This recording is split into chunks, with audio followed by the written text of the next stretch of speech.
YouTube, what's going on? It's your boy Hard Gamer back with video number 2. 5 to number 1. We're getting to the nitty gritty, bottom of the list.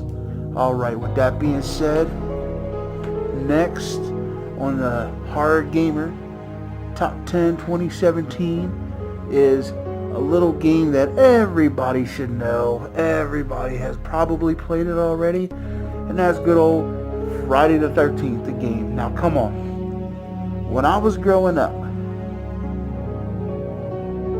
I basically was babysat by Jason Voorhees. They would always put me in front of the TV, put on a Voorhees, and I'd sit there and I'd watch it. You know, when he'd hop up out of the lake, I'd lay down, I'd sit up, and they'd, you know, Jason. But no, seriously, this game, Friday the 13th, the game, is so good. Now, don't get me wrong. This is going to be a compliment and a complaint. When they first released this game, they released it so broken. So it was a nightmare. The first week and a half, 2 weeks was just a straight nightmare with this game. You couldn't get into any matches. You know, all you could do was stare at the title screen for hours and hours on end, and then when you finally got into the match, it felt like a prize. And there's certain things about the game that are a little annoying, like, you know, Jason is so slow and the counters are so fast, you know, yada yada. But look, with all that shit aside, Friday the 13th is a solid game now. It's fun. They added different modes, like offline modes, so if you don't want to get on there with some kid who's screaming that he screwed your mom or anything like that, you know, you can go into offline mode, kill some bots, be Jason, you know, live the experience that's in the movie. That's fun. You know, you can choose, you got to unlock all the Jasons, but you can choose from a lot of Jasons, and they're still bringing out more Jasons, and that's the fun part. You know, they also released the 8-bit Jason. You know, remember the old school Friday the 13th game, you know, with the purple Jason? Well, he's in that too. That was one of the downloads they did. So Friday the 13th was a solid game. I give it a 9.4 out of 10. Good game. And the reason Dead by Daylight got a little more but is not above Friday the 13th is the fact that it's Jason Voorhees, and Jason Voorhees has a solid place in my heart. He's my favorite serial killer. So Friday the 13th, 9.4 out of 10. Solid game. Number 5. Now let's go on to number 4. Number 4 is Rednecks. Okay, here's a story about Rednecks. Rednecks is a comic book series that I just picked up this year. See, I really just started collecting comics this year, and I've acquired a pretty decent collection. And in my collection, there's a certain series called Rednecks. Basically, it's about a family of vampires in Texas who run a barbecue. And they have beef with like a rival human bloodline that is like centuries of just centuries of shit with each other. And so basically in this comic, you know, they start off, they go out for fun, you know, because they don't eat humans no more. They eat animals, you know. They're trying to just live their lives without any kind of hiccup or ruffle in the water, so to speak. So, you know, the three sons go out to party, have a good time, and the uncle follows them, you know, because they can get a little rowdy, you know what I'm saying? They get a little bit rowdy, so the uncle follows them out, make sure everything's okay. There is no trouble. Well, they get into this bar kind of fight with the rival human entity in this comic, and then they walk away, yada yada, and then the uncle basically blacks out. When he wakes up the next morning, it's a fucking massacre. He's laying on his front porch, the sun's up, one of the sons are hanging from a tree dead, burning from the sun. The cattle have been mutilated, and they don't know what's going on. They think it's the rival, this rival human who killed the son, destroyed the cattle, just basically starting a war with them. So the two brothers have to get locked in the basement because if a vampire is killed in the comics, they destroy a city, blood for blood. So they'll go and destroy the town, and it would just be shit. So we lock the brothers in the basement. They're trying to figure this out. Meanwhile, in the attic, they call him the grandfather. He's this real decrepit, bat, vampire-looking thing. And he's, just fucking with people and telling them it's your fault, yada yada. Well, as the story progresses, you find out at the end of the first series, the first season, I would say, that the grandfather actually did it, destroyed, just to start the war between the humans and the vampires again, because he was for the old ways, killing humans for sustenance and being at the top of the food chain and everything. So he did this to make them go after the humans, which they did, and they ended up turning the rival human into a vampire. So now I'm on the second season, which is coming out soon. So now that story is told. Now it's a new story, so I'm waiting to read that part. But Redneck, 9.6 out of 10. One of my favorite comic series right now going on. It's amazing. If you haven't had a chance, definitely check it out. Alright, with that being said, we're getting to the top 3. And for number 3, I'm going to have to go with Sudoku versus Kyoko, which is The Ring versus The Grudge. It was a Japanese horror movie on the streaming site Shudder that was released earlier this year. Basically, it took your Ring and your Grudge and what would happen if you brought the two worlds together. And let me tell you something. Oh man, it was beautiful.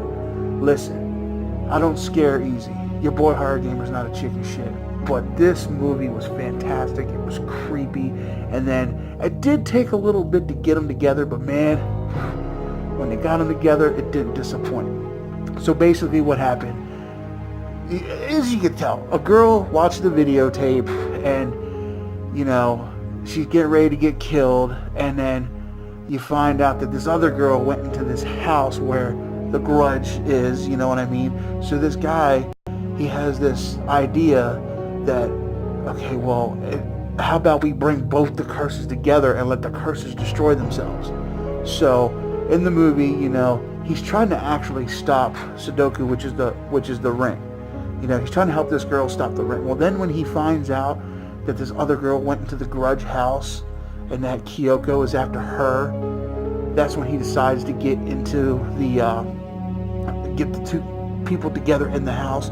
So basically what happened is he had to bring the girl who watched the video into the house, and he had to bring the tape of the Ring into the house so the girl who was in the house before could watch the tape in the house, and then they could come together and fight each other. So they waited until the 7th day when this girl was going to die, and they brought her into the house.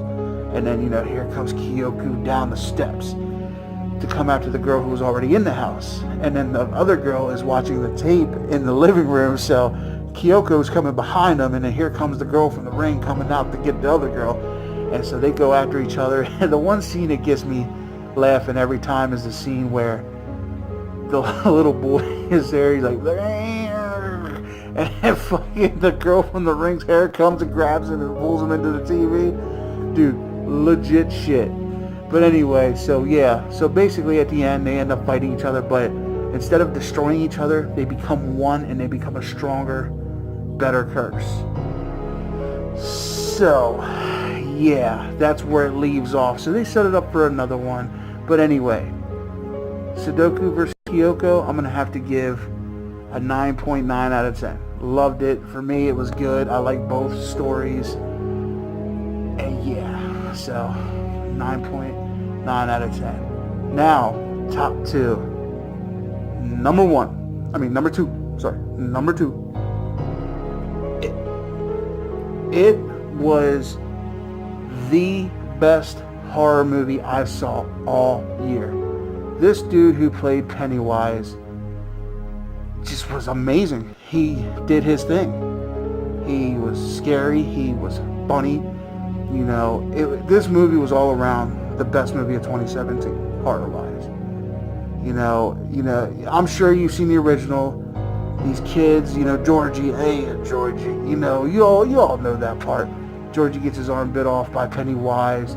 You know, they're trying to find out who did it, and they find out that Pennywise the clown did it, and he's doing these things to fuck with these kids' heads, and it comes into this big battle at the end. I don't want to waste time spoiling it. Usually, you know, your boy Horror Gamer is a huge spoiler guy. I can't do that to you. You know what? This is one of those movies you have to watch. So y'all know the basis premise of it if you've seen the first one, but definitely check out it. Amazing movie. 10 out of 10. It, 10 out of 10. And now, your boy Horror Gamer for his number 1 of 2017, Resident Evil 7 Biohazard. I'm a huge Resident Evil guy. And I was so worried when they said that they were making Resident Evil in first person. I was like, this is gonna suck, this is stupid, yada yada. Your boy was wrong. They did their thing with Resident Evil 7. That game was fucking fantastic. Fantastic. So, basically the premise is, you're in this house, you're trying to locate your girlfriend who's disappeared 3 years ago. You get this message from her that she's still alive. So you go to this big haunted mansion type thing where these crazy ass Texas Chainsaw Massacre type of families in there, and they contracted this virus that makes them hard to kill, and you know, you gotta fight there's fucking chainsaw battles with the main character. You fight this big insect fucking spider woman crap thing. You know, you have this kid who's like Jigsaw who sets up all these fucking traps. You got this crazy old lady in a wheelchair humming this scary song. You know, these tar fucking mutant monster craziness. This game is perfect. Like, Resident Evil 7 is damn close to being a perfect game. So, with that being said, I'm going to give Resident Evil 7 a perfect 10 out of 10. My favorite game of 2017. Perfect 10 out of 10. Definitely, if you get a chance, pick it up. I'm not going to tell you everything, but I'm just saying, pick it up. Well, it's been a fucking crazy year. All my fans out there, thank you so much. Here's to 2018. Here's to the future. And this is your boy Horror Gamer saying I love you. Let's make 2018 better than 2017. And with that being said, I love y'all. And remember what I always say. Don't fear the dark. Embrace it.